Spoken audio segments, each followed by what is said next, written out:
안녕하십니까. 오늘은 1월 30일입니다. 오늘 30일 날 오전 8시 58분부터 30분간 도널드 트럼프 미국 대통령과 한교환 대통령 권한대행 이 두 분 간의 전화 통화가 있었습니다. 앞으로도 확고한 동맹을 유지하고 발전시키겠다 이런 표명을 하게 됩니다. 그런데 도널드 트럼프 미국 대통령은 미국은 언제나 100% 한국과 함께 할 것이며 한미 관계는 과거 그 어느 때보다도 좋을 것이다 이렇게 밝혔어요. 그러니까 이런 다짐을 지금 한교환 대행에게 하고 있습니다. 미국은 언제나 100% 함께 할 것이다. 그러니까 지금 한국에서 어떤 일각에서는 트럼프 대통령에 대한 우려하는 시각도 없지 않아 있습니다. 그러나 이 한마디로 지금 일소시켜버리는 겁니다. 오히려 앞으로 한미 관계는 더 좋을 것이다. 오바마는 립 서비스만 하고 실질적으로 한 게 없어요. 8년 동안. 북한 핵무장 뭐 어쩌고 해결한다 하면서도 그저 전략적 인내하면서 그냥 흘려 지나갔고, 그러나 트럼프 대통령은 실제 자기 말대로 실천할 것이며 그런 의지와 시각을 지금 이미 유지하고 있는 거예요. 이렇게 하면 되겠다 하고. 그러니까 이렇게 말한다고는 봐집니다. 그리고 트럼프 대통령은 이번 주 매티스 미 국방장관 방한 계기에 양국 간 동맹의 연합 방위 능력 강화, 북핵 공조 방안에 대한 긴밀한 협의가 이루어지길 기대한다고 덧붙였거든요. 그건 뭐냐 하면은 2월 2일 날 매티스 장관이 방한하게 됩니다. 이때 물론 한민국 국방부 장관하고 회담하겠지만 이때 양국 간의 어떤 군사적인 문제 등등이 긴밀하게 내부적으로 의논될 것이라는 거지요.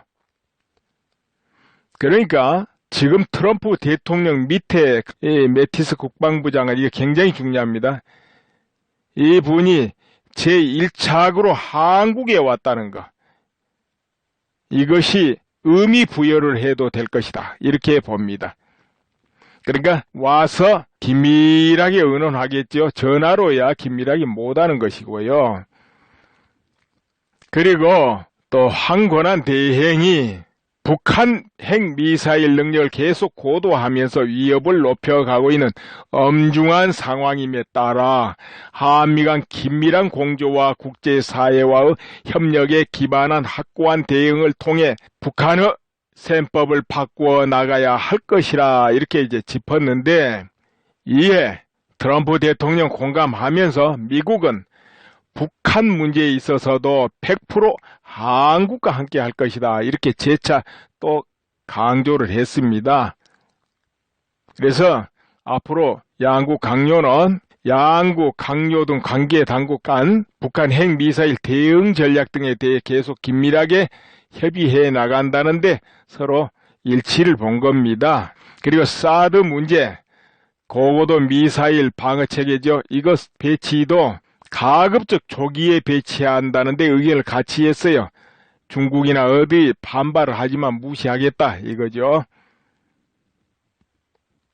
그리고 또 중요한 대목이 하나 있습니다. 황권한 대행이 가급적 74일 내에 트럼프 대통령이 한국을 방문할 수 있기를 기대한다 이렇게 요청을 하자 트럼프 대통령은 조만간 만날 수 있기를 바란다 이렇게 화답을 했어요. 그러면서 미국은 늘 한국을 생각할 것이라고 답했어요. 여기 의미 부여를 한다면 트럼프 대통령은 한국 지금 탄핵 전국 사태가 상당히 시끄럽고 복잡해도 트럼프 대통령은 이 탄핵 전국 사태가 원만히 잘 해결되기를 바라고 있다는 의미를 여기서 부여할 수가 있다는 거죠. 그래서 미국은 늘 한국을 생각할 것이라 이런 답도 하는 거죠. 방치하는 것보다는 관심을 지금 많이 가지고 있다 이렇게 봐죠. 그렇지 않다면은 지금 황권한 대행하고 그렇게 급하게 트럼프 대통령이 대화할 일이 없겠죠. 이 탄핵 사태에 있을 때 어땠습니까? 미국 오바마 무슨 관심 가지지 않았잖아요. 그저 한다는 소리가 정권이 바뀌어도 한미 간의 동맹은 변함없을 것이다. 이렇게 뻥쳐버리고 말았지 않습니까? 이제 그와는 다른 거예요. 실제로 트럼프 대통령은 박근혜 대통령과 동병상련이 있다. 이렇게 볼 수 있는, 왜냐하면은 둘 다 언론과는 담을 쌓고 있는 사람들이라는 거지요. 그래서 트럼프 대통령도 박근혜 대통령 처지에 대해서 상당히 이해가 깊을 것이다. 이렇게 봐집니다. 그리고 트럼프 대통령 행보가 우리가 궁금해지잖아요. 지금 황건한 대행 이 통화가 어제 푸틴과의 대화 이후로 오늘 하루 지나서 황건한 대행의 대화가 이루어진 겁니다. 물론 어제 푸틴 외에도 한두 명 더 했을 거예요. 그런데 황건한 대행은 여러분도 아시다시피 박근혜 대통령 탄핵이 인용되면은 바로 또 내놔야 될 분이고요. 그리고 박근혜 대통령 탄핵이 기각이 된다면은 그래도 내놓고 나가지 않을까, 이런 분 아닙니까?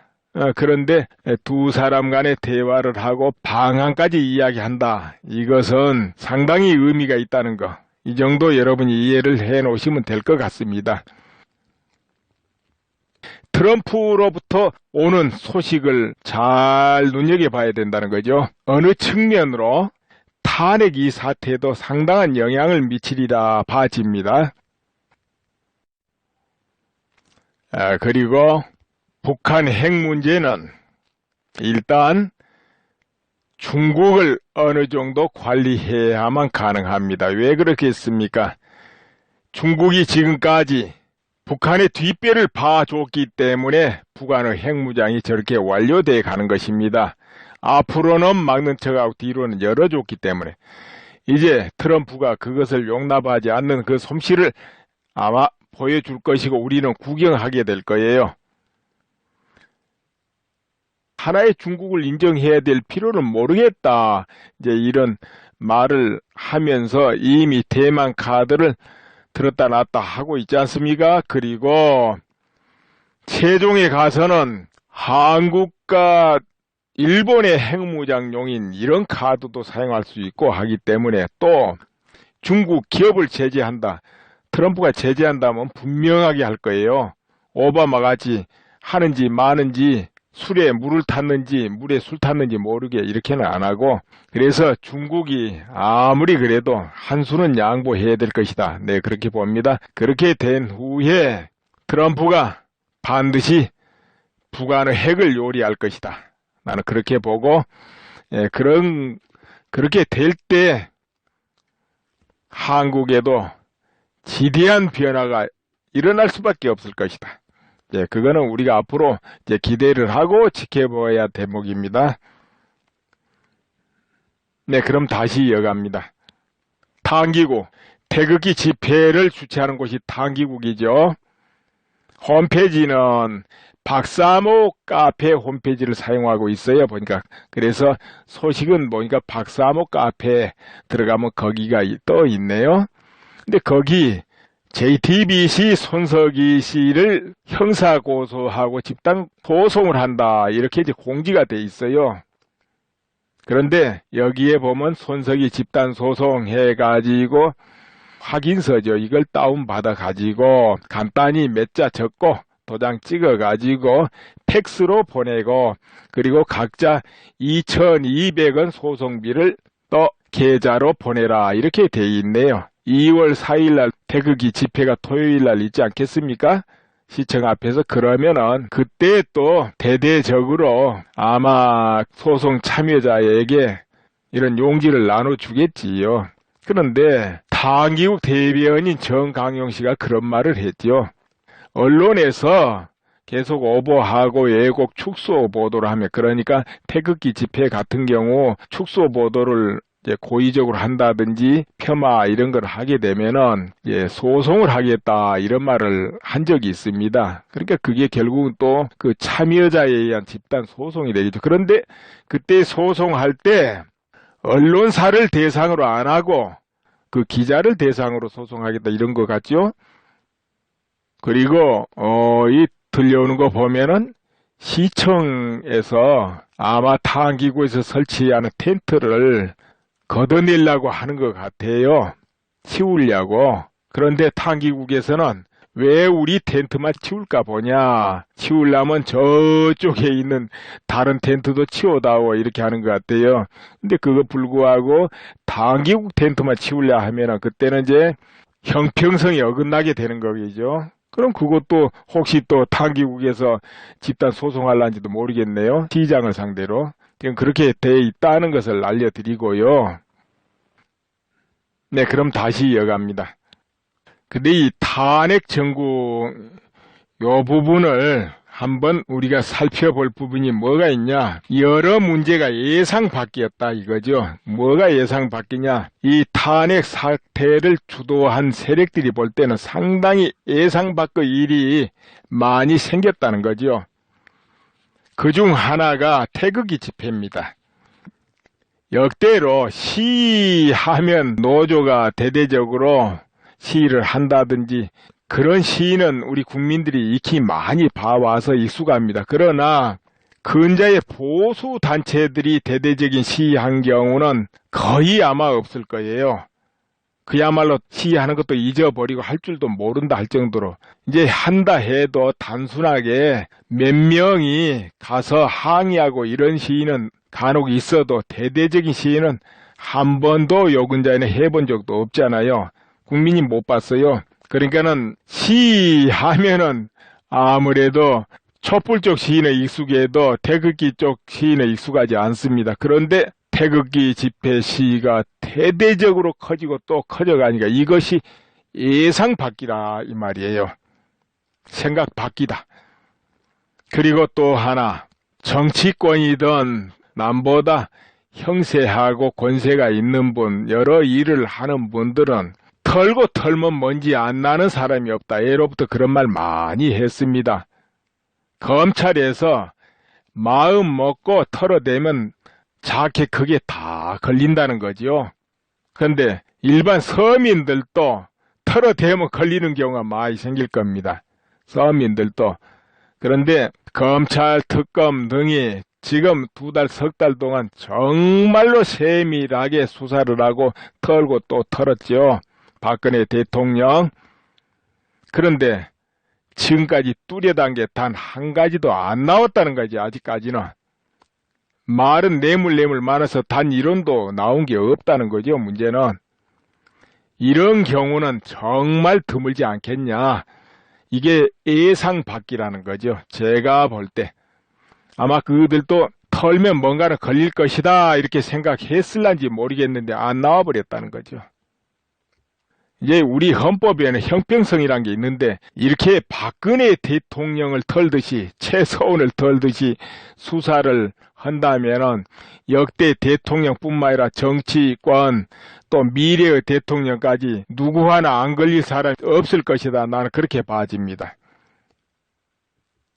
그런데 역대 대통령은 통치행위다 관행으로 넘어가는 것들도 당연시 여기는 것들도 박근혜 대통령은 전부 그야말로 적용받고 수사받고 이렇게 된 것이거든요. 그러니까 이것이 예상 밖이었다는 거죠. 설마 그 정도 아무것도 안 나올까? 예상 밖이라는 거죠.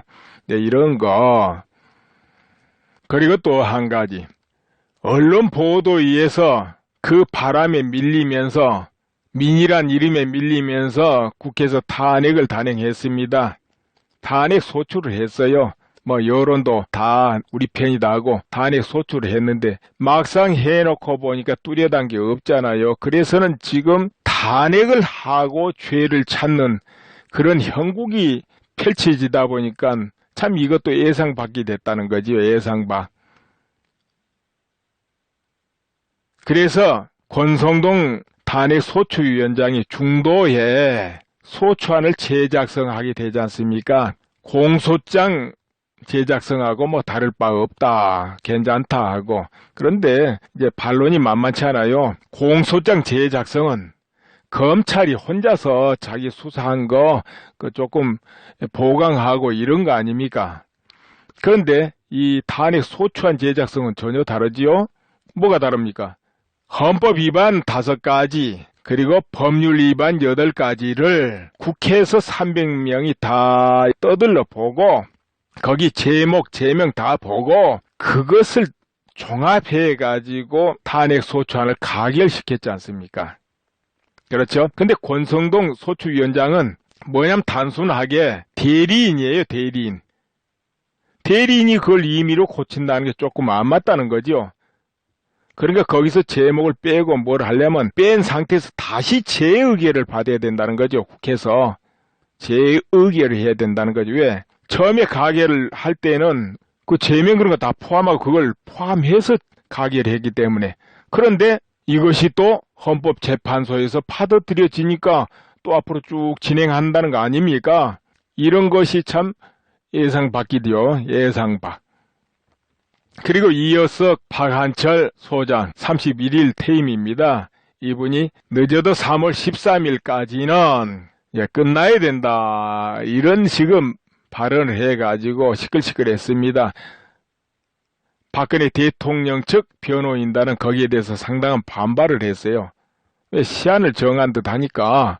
그리고 그렇잖아도 신기형이 좀 곤두서 있잖아요. 뭐 계속 언론 보도에는 2월 중순에 결심 종결하고 뭐 초에는 어떻게 한다. 이런 보도가 막 이어지고 야당 일각에 또 그런 발언을 종종 해요. 거기다 일각에서는 선거운동 하지 않냐 이런 행보를 또 보이고. 그러니까 변호인단 측에서는 그렇지 않아도 여러 가지가 종합적으로 이거 신경이 많이 쓰이잖아요. 이거 뭐 정해놓고 진행한 것 같으니까 그러니까 공정성에 의문이 든다 이런 말도 하게 되죠. 그래서 여차하면은 변호인단 총사퇴 이런 말까지 나오게 된 거지요. 변호인단 총사퇴 하면은 다시 변호인단이 이렇게 정해질 때까지 심리가 이제 스톱되니까 이제 그런 것 같습니다. 그러나 물론 변론이 다 끝나고 나면 변호인단 총사퇴도 상관없이 결심에 들어가 버릴 수도 있죠. 변론을 남겨두고 변호인단들이 총사퇴를 해버리면은 그때는 변호인을 다시 선임해야 되니까 또 심리가 늦어질 수도 있겠죠. 아무튼 이렇게 돼 있는 상황이고 지금 그 탄핵 심판을 지켜보는 사람들이 마음이 여러 가지로 안 편한 부분도 많다는 거지요. 그러니까 이제 모든 국민은 어떻게 하든지 법대로 그야말로 공정하게 판결해 줬으면 이렇게 바라는 것이죠. 그게 정치적으로 어떤 흐름에 판단하는 것은 이제 바라지 않는 겁니다. 개인적으로 이렇게 딱 생각해 볼 때는 헌법재판소에 그저 100% 인용으로 이렇게 줄이 쫙 꺼지지는 않지 않냐. 물론 그 기운이 강하다고 이제 봐집니다만은 여러 여건으로 또 헌법재판소 재판관들이 그래도 나름 반드시 공정하게 판결하지 않겠냐 그렇게 기대를 합니다. 기대를 해보는 거예요. 물론 이제 그렇게 하는 데는 박근혜 대통령 변호인단이 어떤 자세를 취하고 어떤 지혜로운 행동을 하느냐 이것도 굉장히 중요합니다.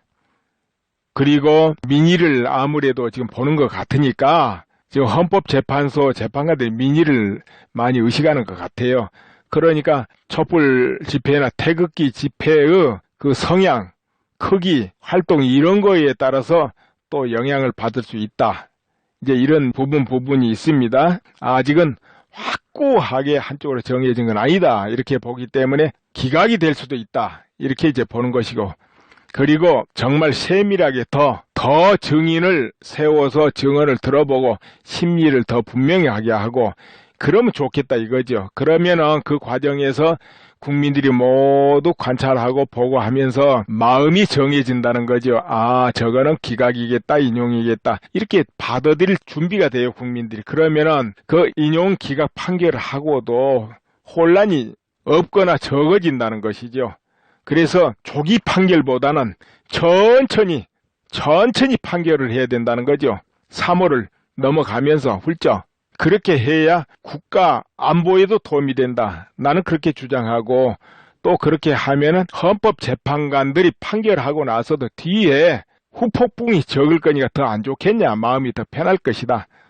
나는 그렇게 본다는 것이죠. 내 개인적으로는 기각의 기대를 아직도 버리지 않고 있는 겁니다.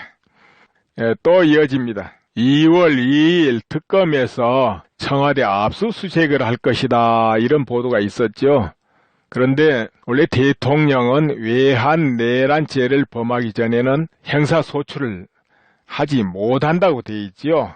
외환 내란이란 것은 외환이라는 것은 애국과 통하고 공모를 해가지고 한국에 적대 행위를 하는 걸 말합니다. 군사적으로나 이런 걸로.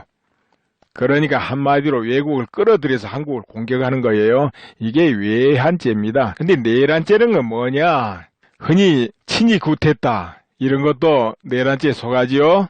내란죄라는 것은 자기 권한을 넘어가지고 헌법에 의해서 만들어진 국가기관을 무력화해버리거나 전복시키거나 이런 경우 권능을 행사 못하게 만들어버리거나 이런 경우 이제 내란죄에 속하는 거가 되겠죠. 그리고 또 한국, 대한민국 안에 일부에 대해서 각자 주권 행사를 못하도록 배제해버린다든지 강한 독재적 권력을 행사해서 그렇게 하는 경우를 내란죄다 그러는데, 아무튼 이런 외환 내란죄를 범하기 전에는 대통령을 행사소추 못한다는 게 있습니다. 그런데 이제 한편에서 그런 말을 하죠. 지금은 탄핵소추 중이기 때문에 대통령이 지금 그런 역할을 하지 않지 않냐. 그러니까는 그렇게 해도 된다 하지만은 이제 그게 또 반론이 그게 아니라 그렇게 나오죠. 왜냐하면 대통령은 지금 권한만 임시 정지됐지 대통령직을 유지하고 있거든요. 그리고 또 한편으로 우리가 통상적으로 그냥 살펴봐도 대통령은 그대로 현재 잠깐 쉬고 있다 보면 돼요. 말하자면 기각이 되면 즉시 원위치해서 업무에 들어가야 되거든요. 그런 상태이기 때문에 그 사이라도 보호받아야 되잖아요. 그래서 경호도하고 모든 부분에 보완하고 있는 거예요. 그렇기 때문에 잠깐 권한이 중지됐다고 해서 행사소추하고 이러기는 곤란하지 않냐. 이렇게 이제 또 반론이 있는 겁니다. 이제 그렇기 때문에 일단 직을 유지하고 있기 때문에 안 되는 쪽이다. 이렇게 보면 될 거예요. 안 되는 쪽이다. 대한민국 형사소송법 제110조입니다. 110조 군사상 비밀과 압수 이 부분에서요. 1항의 군사상 비밀을 요하는 장소는 그 책임적 승낙 없이는 압수 또는 수색할 수 없다 그렇게 되어 있습니다. 그럼 청와대는 뭡니까? 당연히 군사상 비밀을 요하는 장소지요. 국가기밀시설, 보안시설입니다. 전체가 그래요. 그렇기 때문에 대통령 승낙 없이는 압수수색할 수가 없죠. 거기는. 예를 들어서 의무실이나 경호실은 군사 기밀이 없지 않냐 이렇게 생각할 수도 있지만 그 의무실에 대통령의 모든 의무 관련은 다 기밀입니다. 그건 어느 나라나. 그리고 경호실도 그래요. 경호실은 대통령의 24시간을 밀착 경호하는 그런 시설이기 때문에 거기에 역시 그 자체가 군사 기밀이죠. 네, 그렇게 돼 있습니다. 그럼 대통령이 압수수색 허락할 수 없다라면 안 되는 거지요. 그런데 이 항에는 또 이런 대목이 있습니다. 전항의 책임자는 국가의 중대한 이익을 해야 하는 경우를 제외하고는 승낙을 거부하지 못한다. 이렇게 균형이 맞춰져 있습니다. 이거는 뭐를 의미하느냐? 국가의 중대한 이익을 해야 하는 경우다 싶으면 허락을 안 하는 것이지만 그렇지 않은 경우는 승낙을 해줘야 된다. 이런 이야기죠. 근데 여기서 우리가 짚어볼 건 뭐냐? 법원에 압수수색 영장을 발급받아 온다 해도 엄연히 상권 분립이 돼 있기 때문에 대통령이 거부하면 압수수색을 할 수 없다는 거죠. 있다 하더라도 책임자가 판단할 일이라고 저는 봐지거든요.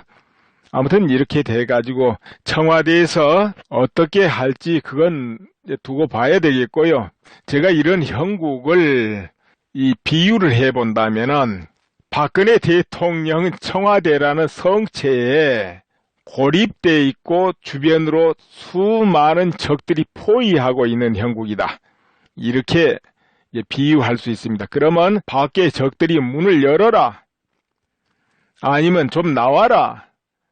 일전을 벌려보자. 이렇게 꼬이기도 하고 쳐들어갈 틈을 찾기도 하고 이제 이런 형국이라고 봐야 되겠죠. 이게 그럼 이제 현재 농성지계를 벌이고 있다. 농성지계 그건 뭐냐면은 성체 안에서 일절 응하지 않으면서 지킨다 이거죠. 왜냐? 치고 나가려니까 군사가 적고 그렇게 성에 의지해서 지키는 거죠. 그러니까 옛날에 농성지기가 그렇지 않습니까? 적이 강대하고 아군 숫자는 적고 그러면 성 안에서 지키는 거죠, 그냥. 왜 오래 지키냐? 적이 군사가 많은 대신에 군량미가 또 떨어질 수 있으니까. 그래서 시간을 버는 것도 있고 또 멀리서 왔으니까 지칠 때니까 그래서 기다리고, 또 한편으로는 저 멀리서 원군이 올 걸 기다리는 거지. 원군이 오려면 시간이 걸리니까 그걸 기다리는 거죠. 그리고 또 한편으로 광군은 멸했지만은 의병이 일어나서 구원하기를 기다리는 거죠. 의병들. 지금 청와대도 그런 연구가 아니겠냐, 이렇게 비유가 되어집니다. 농성이라는 것은 최대한의 시간을 끄는 거죠. 한마디로 이게 농성입니다. 농성지계라는 것은.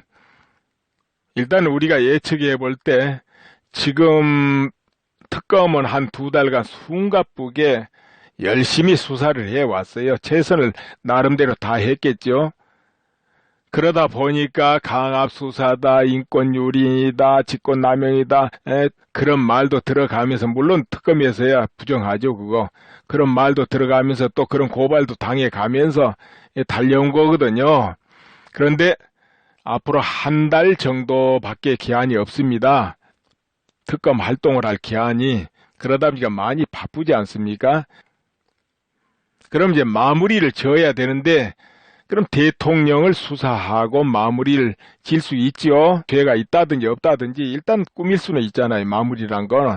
그리고 그 정말 죄가 있는지 없는지는 또 재판 다음에 해봐야 하는 것이고요. 일단은 종료 꾸밀 수는 있는 거죠. 일단 수사를 하게 되면은.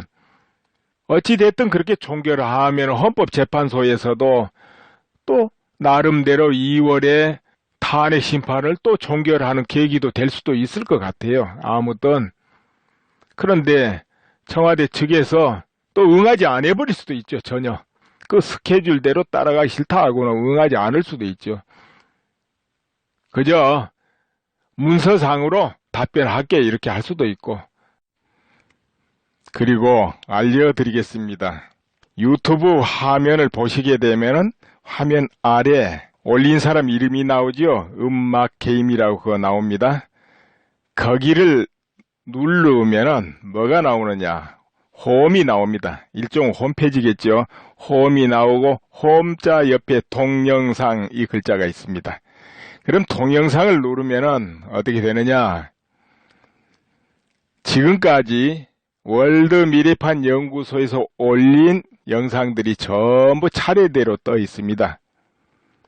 이제 그렇게 해도 되고, 그 홈에 오른쪽 상단 보면 월드미래판 연구소 거기 클릭해도 그렇게 되죠. 자, 그건 그렇고요. 구독을 하고 싶은데 구독을 못 하신 분이 또 있어요. 유튜브 해도 뭐 유심히 그런 거 안 살핀 분은 모릅니다. 스마트폰에서 하는 것과 PC 하는 게 조금 다릅니다. 스마트폰에는 화면 바로 아래 구독이라는 글자가 있어요. 그 옆에 딱 누르면은 구독 중으로 바뀌면서 구독이 되는 거죠. 근데 그 구독해놔도 설정에서 딱 뜰 때마다 신호가 오게 해놓으면은 항상 이 화면이 탁 올라가잖아요. 유튜브에 올라가는 순간에 각자 스마트폰으로 신호가 딱 옵니다. 올라왔습니다 하고. 그럼 누르면 바로 시청할 수 있게 돼 있죠. 그게 구독입니다. 무료 구독이니까 구독을 신청해서 하세요. 그러면 딱딱 올릴 때마다 바로 신호가 올 겁니다. 스마트폰에. 그리고 그 옆에 글자 보면은 좋아요라고 하는 건데 손 모양이 엄지손가락이 위로 싹 올라가 있죠. 그게 좋아요입니다. 그거 탁 눌러주면은 이제 좋아요 표시가 올라가게 돼 있어요. 예, 그렇게 하면 되고요. 또 뭐가 있습니까? 그리고 혹시 이 모든 것이 날라가버리고 없을 때는 월드미래판 연구소 이걸로 검색해도 됩니다. 그렇게 하면 또 올린 것이 뜨는데 그거는 이제 순서가 뭐 엉망으로 떠요. 보면 검색해 보면. 그러니까 그 누르고 들어가서 또 음악 게임 누르고 들어가서 동영상 눌러보고 그러면은 전체가 또 순서대로 뜨겠죠. 무료 구독이니까 구독 신청하고 좋아요는 그 옆에 바로 있다. 이런 것이고요. 그런데 이제 중요한 공유 있잖아요. 공유. 내가 다른 사람한테 아는 사람한테 이 화면을 좀 보내주고 싶다. 같이 보았으면 좋겠다. 이게 공유입니다. 아주 간단합니다. 공유. 예, 스마트폰 그 유튜브 화면에 오른쪽 위에 보면은 오른쪽 위에입니다. 그 화살표가 하나 있어요. 그거 누르고 들어가면 공유하는 아이콘이 뜹니다. 자세히 보세요. 거기 카카오톡, 트위터, 페이스북 다 뜰 거예요. 메일도 떠요. 카카오톡에 보내려면 카카오톡 탁 누르세요. 그러면은 자기가 알고 있는 사람들 명단이 쭉 나올 거예요. 그럼 거기 체크하세요. 명단마다 보내고 싶은 사람한테만. 그러면 전체 날아갑니다. 그럼 많은 사람이 같이 볼 수 있게 돼 있는 거예요. 그게 공유에 간단해요. 근데 PC에는 공유하는 게 좀 달라요. PC에서 이 컴퓨터에서 볼 때는 화면 아래쪽에가 있어요. 왼쪽에. 음악 게임 밑에 구독이 있고 그 밑에가 공유 글자가 써 있습니다. 그걸 누르면 또 그렇게 됩니다. 이제 PC에서는 조금 성가시죠. 그런데 이런 모양이 안 나타나는 경우가 있어요. 화면만 나타나고 뭐 공유하고 싶은데 안 나타나고 또 좋아요 눌러주고 싶은데 못 누르겠고 뭐 안 보이는 경우 있죠. 그거는 퍼가는 화면이거나 스마트폰에서 스마트폰을 구입하고 나서 구글 계정에 가입을 안 한 경우가 그래요. 스마트폰 구입하고 나면 구글 계정 가입하라고 뜰 거예요. 지메일 가입하라고, 지메일. 그게 네이버 메일이나 메일입니다. 요즘 지메일 많이 쓰잖아요. 그러니까 지메일에 가입을 하나 해 놓으면은 지금까지 제가 말씀드린 모든 게 자동으로 다 나타나고 되게 돼 있습니다. 지메일 가입을 하세요. 지금 안 하신 분들은 그 구글 계정 열면 그 지메일 가입하는 게 있습니다. 아이디 비밀번호 넣으면 돼요. 만들어 넣으면 돼요. 그러면 가입이 됩니다. 그 네이버 메일 가입할 때처럼 똑같은 겁니다. 예, 오늘 그거 알려드리고 끝내겠습니다. 감사합니다.